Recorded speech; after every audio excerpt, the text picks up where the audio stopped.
कि मैं किसी तरह की माफ़ी नहीं मांगूंगा, मैंने किसी तरह की गलती नहीं की है। मेरा ये मानना है, जनप्रतिनिधि को उचित व्यवहार, मर्यादित भाषा का प्रयोग करना चाहिए। जिस तरह का व्यवहार और भाषा का प्रयोग आदरणीय प्रताप सिंह जी कर रहे हैं वो उचित नहीं है।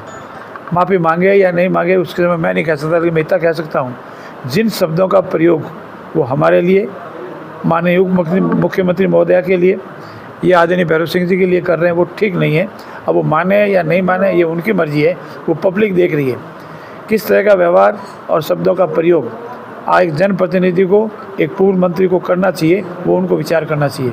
मेरा मानना ये है कि उनका आचरण, उनका व्यवहार इस संबंध में, दिया कुमारी जी के संबंध में जो किया है वो ठीक नहीं है। माफ़ी मांगे या नहीं मांगे, लेकिन उनका कृत्य निंदनीय है।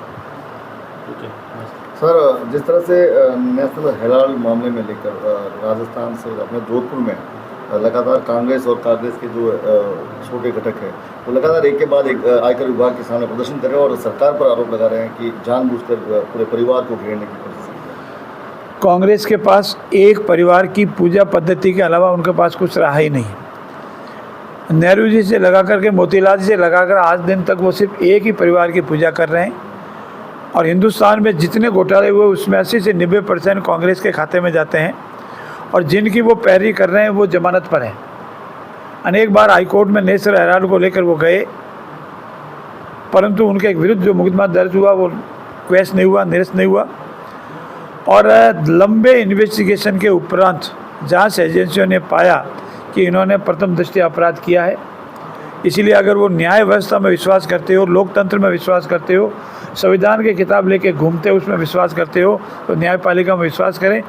ये जो हिंदुस्तान की स्वतंत्र एजेंसियां हैं उनमें विश्वास करें, अपना पक्ष न्यायालय में रखें। जैसा तथ्य एकत्रित जांच एजेंसियों ने किया है उससे पूर्ण रूप से प्रथम दृष्टया वो दोषी पाए जा रहे हैं। बड़ी संपत्ति का घोटाला उन्होंने किया है।